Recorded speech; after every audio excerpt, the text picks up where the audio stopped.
ओशो ने जब अपनी बात रखनी शुरू की, अपना संदेश देना शुरू किया, उनकी उपस्थिति में लाखों लाखों लोग उनके तरफ आकर्षित थे। स्वाभाविक ही एक संबुद्ध होता है। स्वाभाविक ही प्यासी आत्माएं, संवेदनशील लोग ऐसे संबुद्ध के पास इकट्ठे होते हैं। अनादि अनंत से ऐसे होता है।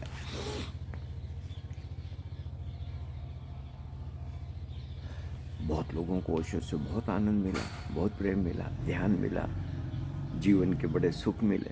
तो स्वाभाविक ही अनेक लोगों को लगा कि यार ये संदेश और लोगों तक भी पहुंचे, और प्यासों तक भी पहुंचे। तो हर व्यक्ति अपने तल पर कुछ न कुछ ऐसा करने लगा क्या और लोग भी ओशो के संदेश से परिचित हो। ये पूरी दुनिया में हुआ, सालों साल हमने देखा। जब ओशो शाम को व्यक्तिगत रूप से मिलते थे, बात करते थे, तो अनेक ऐसे संदर्भ है जब ओशो व्यक्तिगत मुलाकात में किसी को कहते हैं कि अपने देश जाओ और मेरा संदेश फैलाओ, मेरे कार्य में सहयोगी हो।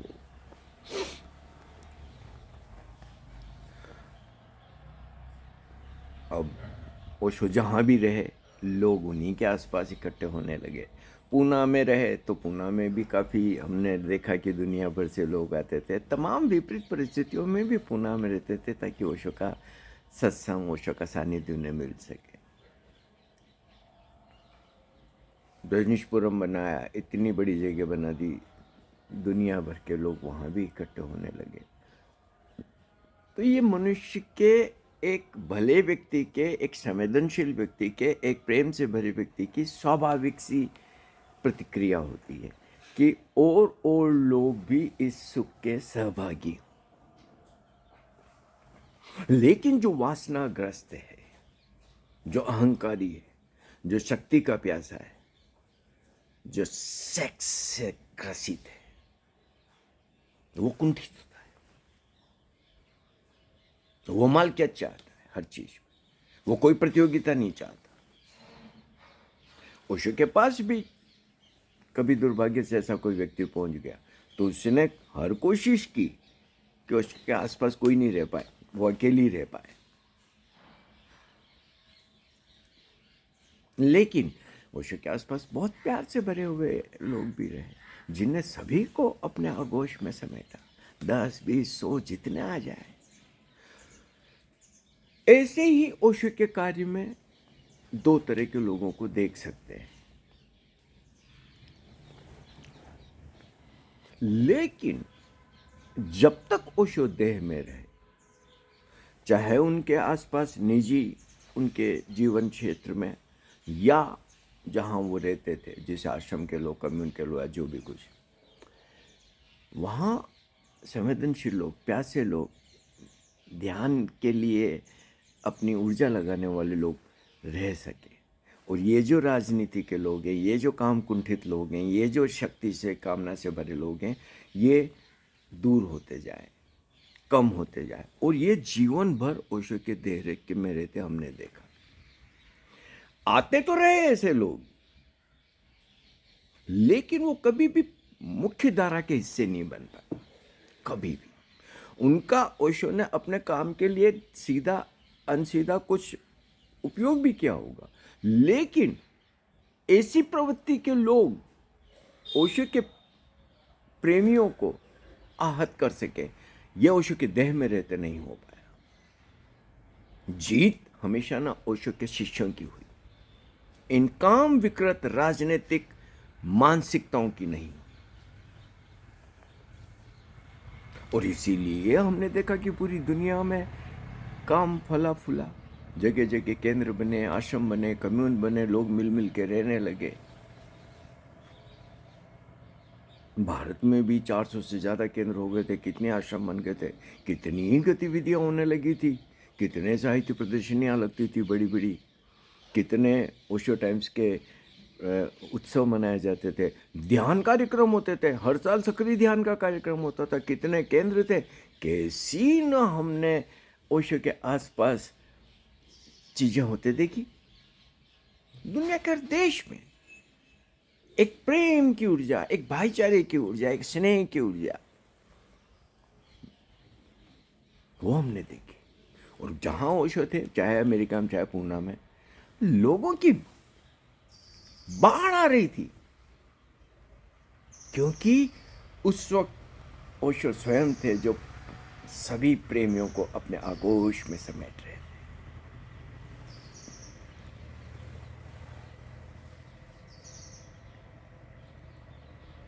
एक बार ओशो जब देह से गए तो हर जगह पे, मैं कह रहा हूं हर जगह पे, वो लोग जीतने लगे जो काम विकृत थे, जो राजनीति से भरे थे, जो शक्ति की कामना से भरे थे, जो क्षुद्र लोग थे, जो ओशो के जीते जी नहीं जीत पाए। वो कभी भी प्रमुख धारा के हिस्से नहीं बन पाए। लेकिन एक बार ओशो के जाने के बाद इन प्रवृत्तियों को पूरा मौका मिल गया। अब जो भले लोग होते हैं, प्यारे लोग होते हैं, सरल लोग होते हैं, संवेदनशील लोग होते हैं, ध्यानी लोग होते हैं, ओशो के प्यार से समर्पित भरे लोग होते हैं, वो ऐसी आपाधापी में नहीं पड़ सकते, वो ऐसी खींचतान में नहीं पड़ सकते, वो ऐसी कुर्सी के लिए छीना झपटी नहीं कर सकते। वो स्वभाव में ही नहीं होता है। तो धीरे धीरे धीरे धीरे धीरे क्रूर लोगों के हाथ में, मानसिक विकृत लोगों के हाथ में शक्तियां जाने लगी। वो हर जगह पे हुआ, वो केंद्रों में हुआ, आश्रमों में हुआ, देश देश में बने कम्युनों में हुआ, या जहां भी, हमने सब जगह देखा है सब होते हुए। और उसमें हुआ क्या कि ये जो भले लोग थे, जो ओशो के आसपास हमेशा ना इकट्ठे रहे, वो धीरे धीरे धीरे धीरे तिरोहित होने लगे, क्योंकि उनकी ये जीवन शैली नहीं होती, वो ऐसी छीना झपटी नहीं कर सकते, तो वो अपने अपनी राह बन लिए चुपचाप। तो चाहे भारत में केंद्रों को देखो, या आश्रमों को देखो, या विदेशों में देखो, धीरे धीरे धीरे धीरे धीरे धीरे धीरे सब तिरोहित होने लगे। कितने ही आश्रम, कम्यून, केंद्र हमने देखे कि समाप्त हो गए। ऐसे ऐसे कम्यून जिनकी गतिविधियां देखते थे तो आनंदित होते थे, चाहे वो जर्मनी में, चाहे लंदन में, चाहे ऑस्ट्रेलिया में, चाहे कहीं, या चाहे भारत में भी। एक प्रेम का, एक स्नेह का लहरें लहरें। लेकिन जब ओशो एक बार गए तो फिर राजनीति आई, फिर क्रूरता आई, फिर जड़ता आई, फिर ये जो बोने हैं, ये नहीं चाहते कि कोई भी ऊंची कद का व्यक्ति उनके आसपास आए, क्योंकि ओशो के आसपास तो एक से एक हस्तियां रही। अगर वो हो तो इन बोनों को कौन पूछे। लेकिन इन बोनों, ये बोने क्रूर होते हैं, ये हिंसक होते हैं, ये मानसिक विकृत होते हैं, ये किसी भी तल तक जा सकते हैं अपनी वासना के लिए, अपनी शक्ति के लिए, अपनी जिद के लिए, अपने अहंकार के लिए। और ये गए।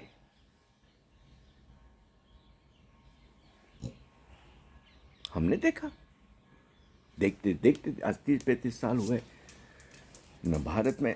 अब ठीक है, छोटे मोटे टोटके, छोटी मोटी चीज़ें चल रही है ओशो के नाम पे, वही जो पुरातन पंथियाँ और वो सब होने लगी है।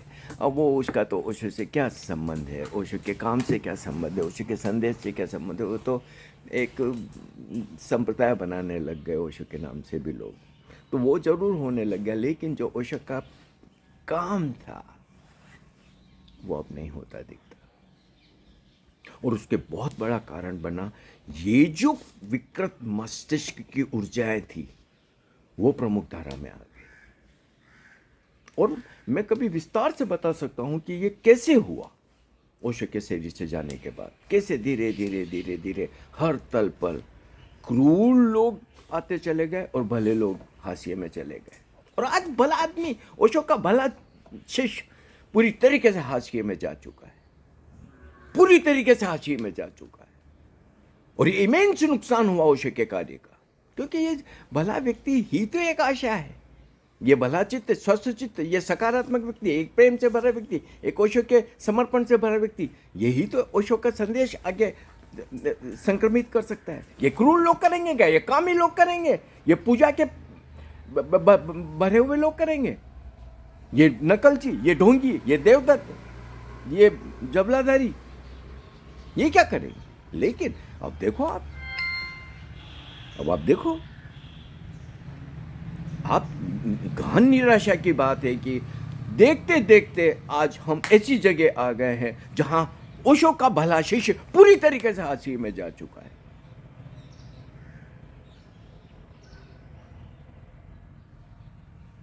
मैं जब कभी कभी कोई दृश्य देखता हूँ इधर उधर के, फेसबुक पे वगैरह पे आते रहते हैं, तो कुछ चीज़ें करते देखता हूँ लोगों को। कल ही मैं देख रहा था, ऐसे सीन हमने कई सालों तक खुद देखे, क्योंकि वहीं पुणे में ही रहते थे।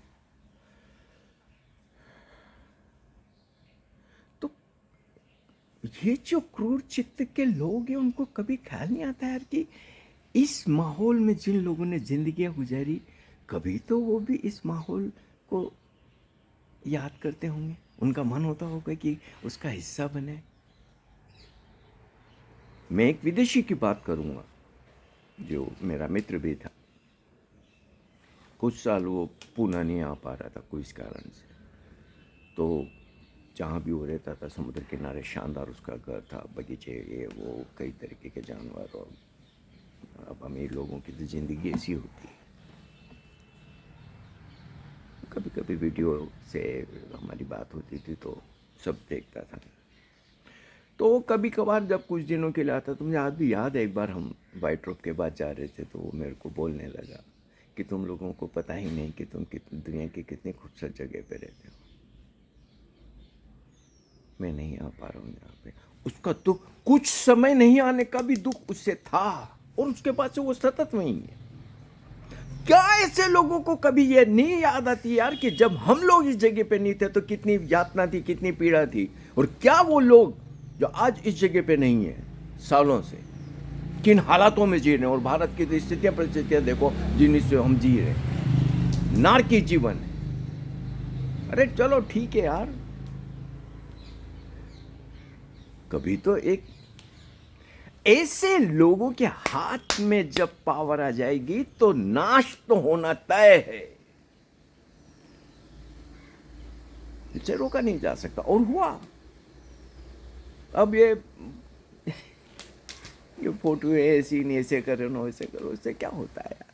अब ठीक है, ओशो क्या लोगों को, ओशो को तो लाखों करोड़ों लोग पढ़ रहे हैं, और स्वाभाविक ही कुछ लोग तो हर जगह इकट्ठे होते रहते हैं, कुछ न कुछ तो होता रहता है। मैं और भी जगहों पे देखता हूँ काफ़ी सारी, वहाँ भी भीड़ जा रही, वहाँ भी पता नहीं क्या क्या हो रहा है, तो सब जगह हो रहा है। लेकिन मूल बात ये है जो मेरे लिए तो निश्चित रूप से, कि क्या ओशो के वो जो भले शिष्य थे वो थोड़ा भी हक नहीं रखते कि कभी उनको भी याद किया जाए? क्योंकि शक्तियां तो सब कुछ लोगों के हाथ में केंद्रित है, वो जो चाहे जो होता है, वो चाहे जिसे बैन कर दे, चाहे जिसे अलाउ करे, वो तो सपना नोटंकी चल रही, या ऐसा व्यवहार करे कि कोई व्यक्ति आए नहीं। एक जो भला व्यक्ति होता है वो ऐसी जगह पे नहीं जाएगा जहाँ उसको पता है कि उसके साथ में राजनीति की जाएगी, खींचतान की जाएगी, अनादर किया जाएगा। तो निश्चित रूप से वो फिर अपने चुपचाप बैठा रहता है अपनी जगह पे। मैं नहीं जाता पुणे। 15 अगस्त 2015 के बाद मैं कभी नहीं गया 17 गाँव का कोरेगांव पुणे के अंदर। पुणे जाता रहता हूँ लेकिन वहाँ नहीं जाता, और मुझे पता है कि वहाँ जो लोग बैठे वो कैसे हो, क्या करेंगे मेरे साथ।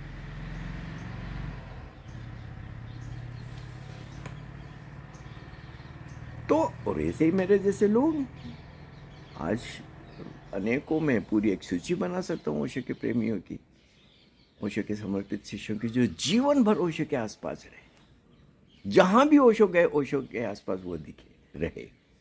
लेकिन ओशो के देह से जाने के बाद वो सब विलुप्त हो गए। उसका कारण ये हुआ कि जो ओशो के जीते जी, ओशो का भला शिष्य केंद्र में रहा, प्रमुख धारा में रहा, वो ओशो के देश से जाने के बाद हाशिए में चला गया। और जो शक्ति की कामना से भरा, राजनीति की कामना से भरा, काम विकृति से भरा, जो ओशो के जीते जी हमेशा ना हाशिए में रहा, वो ओशो के देश से जाने के बाद प्रमुख धारा में आ गया। और ये कारण हुआ कि हर तल पर ओशो के काम का नुकसान हो गया, वो चाहे भारत हो चाहे दुनिया हो। अब ये जो कुछ भी दिखता है, ये जो जबलाधारी मालाधारी दौड़ा भागी करते रहते, ये तो उन काम विकृत लोगों की ही एक दूसरी तरीके की जीवन शैली। ओशो संदेश से उसका कुछ लेना देना नहीं, ओशो संदेश से कहीं कुछ भी लेना देना नहीं। मैं व्यक्तिगत रूप से कहीं भी ऐसी कोई चीज़ होते नहीं देखता हूँ जिससे कहूँ कि जिसमें ओशो का स्वाद हो, ओशो का टेस्ट हो, पर्टिकुलरली जहाँ लोग मिलके कुछ करते हो। पता नहीं क्या क्या है, बहुत निम्न स्तरीय चीज़ें तो हो सकती है, लेकिन जो उत्कृष्ट चीज़ें हमने ओशो के आसपास होते देखा, जो स्नेह, जो प्रेम, जो समर्पण, जो एक चुंबक आपस में लोगों के भी और ओशो के प्रति भी, एक ऊर्जा जो हमने बनते देखी, वो ओशो के देश से जाने के बाद दिखाई दी। कहना मैं ये चाहता हूँ कि अगर कोई व्यक्ति किसी निर्णायक पद पर बैठा है और उसे पता है कि किसी जगह का कितना मोल होता है, उस जगह के बिना उसकी स्थिति कैसी हुई थी, क्या कभी उसको ख्याल नहीं आता है कि जो हजारों हजारों लोग थे जो ओशो के आसपास है और इस जगह पे रहे, क्योंकि इन सज्जनों को जिनको जो अब प्रमुख धारा में आ गए, उनको हमने कभी भी नहीं देखा पहले, ये बात की पैदावार है। उनका भी तो मन होता होगा कभी उन पेड़ पौधों को देखे, उन जगहों को देखे, उन गतिविधियों में सहभागी हों जो जीवन भर वो होते रहे। उनके भी हृदय में कहीं तो कोई टीस होगी।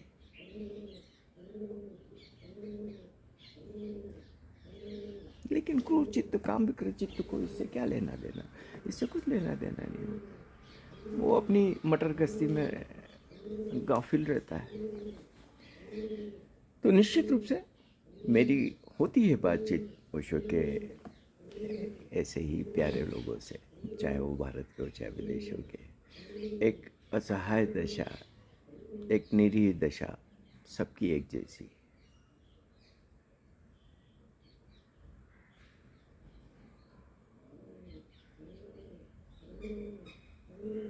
अब ठीक है, जैसे तैसे चल रही है जीवन, लेकिन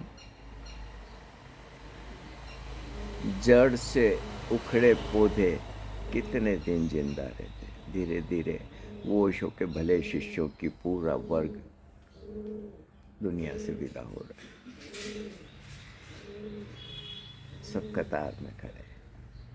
और शायद इसी तरीके से ये संप्रदाय बनते हैं। भला शिष्य हाशिए में चला जाता है, विलुप्त हो जाता है, और ये क्रूर राजनीतिक लोग रौंद देते हैं हर चीज़ को, हर संबुद्ध के ज्ञान पर राजनीति करते हैं और संप्रदाय खड़े कर देते हैं जो कालांतर में हिंसा के कारण बनते हैं, हर तरीके के दुख का कारण बन जाते हैं, पृथ्वी पर नरक पैदा करने के कारण बन जाते हैं। ये दुर्भाग्य हर संबुद्ध के साथ घटा, और ये दुर्भाग्य हमने ओशो के साथ भी घटते देख लिया।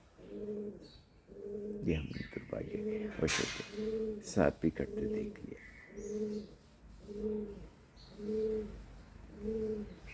हमारे चैनल्स को सब्सक्राइब करिए, लाइक करिए, शेयर करिए और आर्थिक मदद करिए। अब पता नहीं कितना समय और है मेरे पास में, देह तो हर तल पे जवाब दे रही है, पर अब बोलता तो मैं रहूँगा।